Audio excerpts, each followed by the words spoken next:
नमस्कार भैया बहनों। आज इस कालांश में हम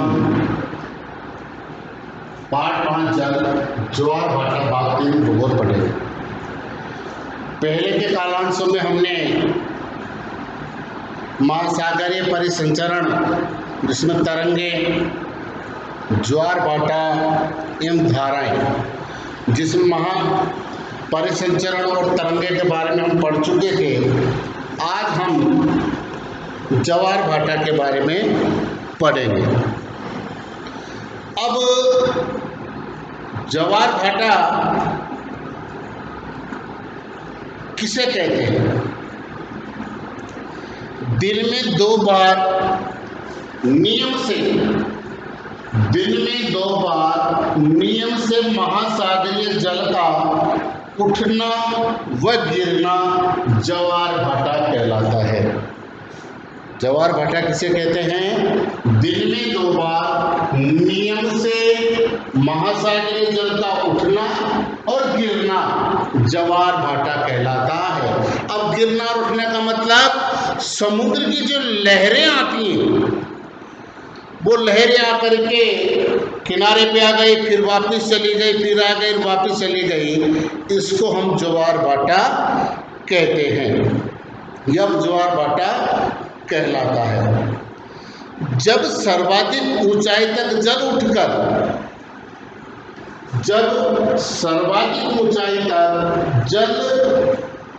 जल तट के बड़े हिस्से को डुबो देता है। अब क्या होता है इसमें? जब लहरें, तरंगे सर्वाधिक ऊंचाई पर उठ करके और जल तट के बड़े हिस्से को डुबो देता है, उसे हम ज्वार कहते हैं। ज्वार किसे कहते हैं? ज्वार भाटा 2 शब्द हो गए, ज्वार अलग, भाटा अलग। अब समुद्र की लहरें या सर्वाधिक ऊंचाई तक उठकर समुद्र तट के किसी हिस्से को डुबो देता है, तो वो ज्वार कहलाता है। ठीक इसके विपरीत, जब जल अपने निम्नतर स्तर पर आ जाता है, जहां उसका जल का स्थान है, ठहराव, वहां तक वापस आ जाता है एवं तट को पीछे छोड़ देता है, जिस हिस्से को उसने डुबोया था उसको छोड़ देता है, वापस अपने स्थान पर चला जाता है, उससे हम कहते हैं भाटा। आगे बात समझ में, ज्वार भाटा। जब ज्वार किसे कहते हैं? जब सर्वाधिक ऊंचाई पर उठते हुए तट के किसी हिस्से को डुबो देता है तो उसको हम ज्वार कहते हैं। और जब जल अपने निम्नतम स्तर पर आ जाता है एवं तट के पीछे चला जाता है तो उसे हम भाटा कहते हैं। जिस हिस्से को डुबाया था उसके पीछे चला जाए तो उसको हम भाटा कहते हैं।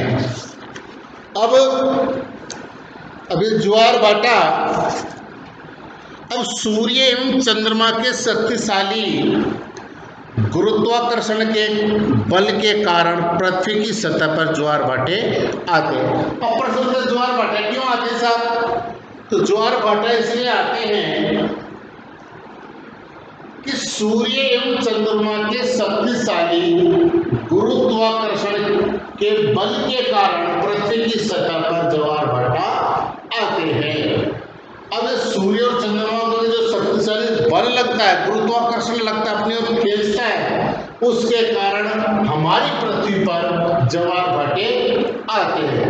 और जब पृथ्वी का जल चंद्रमा के निकट होता है, उस समय चंद्रमा के गुरुत्वाकर्षण बल से जल अभिवृद्ध होता है।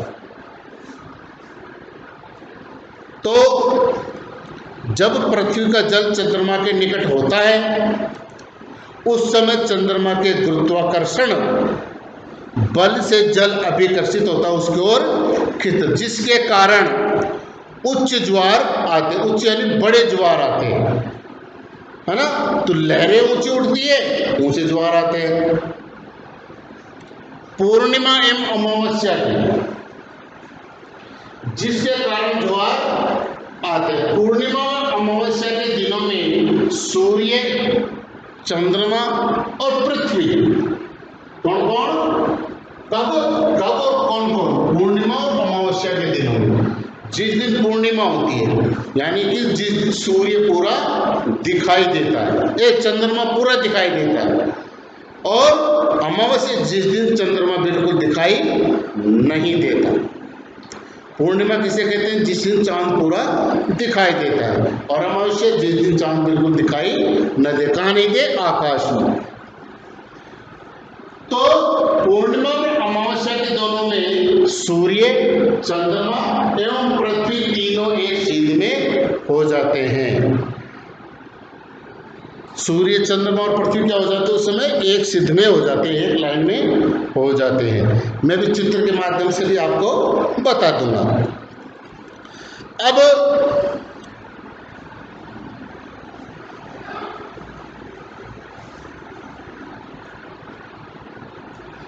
तो इस समय सबसे ऊंचे ज्वार उठते, जब सूर्य, चंद्रमा, पृथ्वी एक सिद्ध में हो जाते हैं तो उस समय सबसे अधिक ज्वार उठते हैं, और इसको हम इस ज्वार को बृहद ज्वार कहते हैं।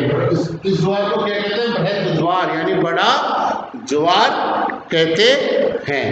लेकिन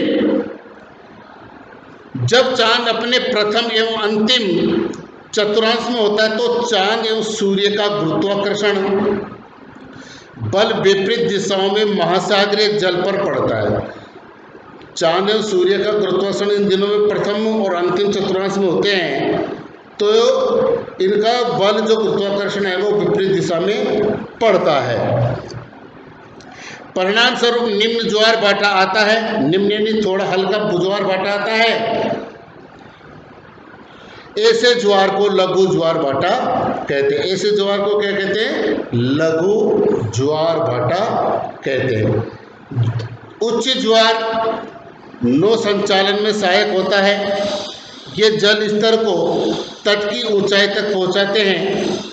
ये जहाज को बंदरगाह तक पहुंचाने में सहायक होते हैं। अब उच्च ज्वार क्या कार्य करता है? जो नौका संचालन होती, नावों को चलाते हैं, जहाज़ों को चलाते हैं, उनमें सहायता प्रदान करता है।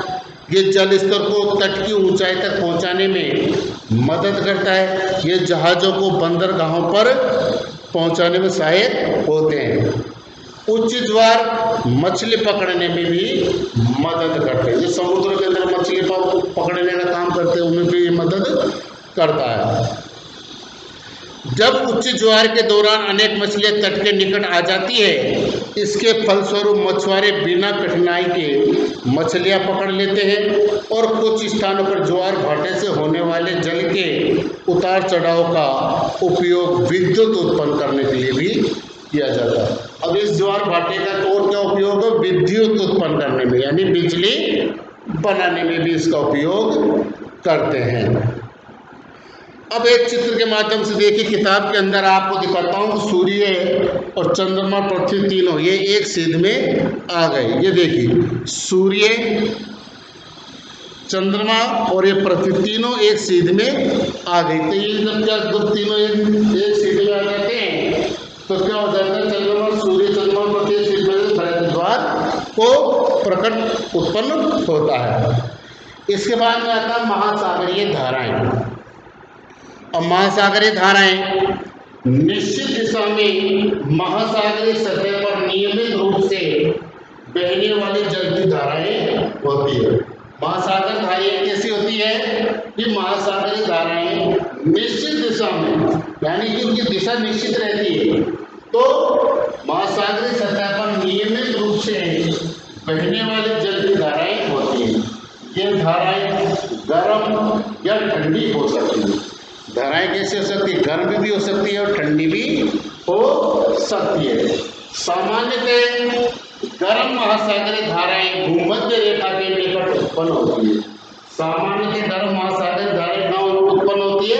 भूमध्य रेखा के निकट उत्पन्न होती है एवं ध्रुवों की ओर प्रभावित होती है, यानी कि ध्रुवों की ओर बहती है। ठंडी धाराएं ध्रुवों या उच्च अक्षांशों से उष्णकटिबंधीय या अक्षांशों की ओर प्रभावित होती है। ठंडी धाराएं की तरफ से प्रभावित होती है, अक्षांशों की ओर प्रभावित होती है। अब जैसे लेब्राडोर महासागर धाराएं सीधी धाराएं होती है। जो लेब्राडोर की धाराएं हैं महासागर धाराएं वो शीत धाराएं होती हैं, जबकि गल्फ स्ट्रीम की धाराएं गर्म जल धाराएं होती हैं। यानी कि लैब्राडोर जो महासागरीय धाराएं वो शीत धाराएं होती हैं और गल्फ स्ट्रीम की जो धाराएं होती है वो गर्म धाराएं होती है। तो लैब्राडोर की जो महासागर की धाराएं वो शीत धाराएं होती हैं और जबकि गल्फ स्ट्रीम की जो जल धाराएं होती है वो गर्म जल धाराएं होती है। महासागर धाराएं किसी क्षेत्र के तापमान को प्रभावित करती है। गर्म धाराओं से स्थलीय सतह पर तापमान गर्म हो जाता है। जब गर्म हवाएं चलेंगी तो स्थल पर क्या होगा कि पृथ्वी गर्म हो जाएगी, सतह का तापमान बढ़ जाता है। जिस स्थान पर गर्म एवं शीत जलधाराएं मिलती है वह स्थान विश्व भर में सर्वोत्तम मत्स्य संघ क्षेत्र माना जाता है। अब जिस स्थान पर ठंडी और गर्म हवाएं मिलती है ना, वह स्थान विश्व भर में मछली पालन के लिए सर्वश्रेष्ठ क्षेत्र माना जाता है। जापान के आसपास एवं उत्तर अमेरिका के पूर्वी तट इसके कुछ उदाहरण, यानी जापान के आसपास एवं उत्तरी अमेरिका के पूर्व तट इसके कुछ उदाहरण है। जहाँ गर्म एवं ठंडी धाराएं मिलती है वहाँ कोहरे वाला मौसम बनता है। अब जहाँ गर्म और ठंडी हवाएं मिलती है, जल धाराएं मिलती हैं, वहाँ कोहरे वाला मौसम हो जाता है, धुंध सी छाई रहती। इसके परिणाम स्वरूप नौका संचालन में बाधा उत्पन्न होती है। जब कोहरा हो जाएगा तो सामने कुछ दिखाई नहीं देता और ये नौका संचालन में बाधा उत्पन्न करता है। धन्यवाद। प्रश्नोत्तर अगले कालांश।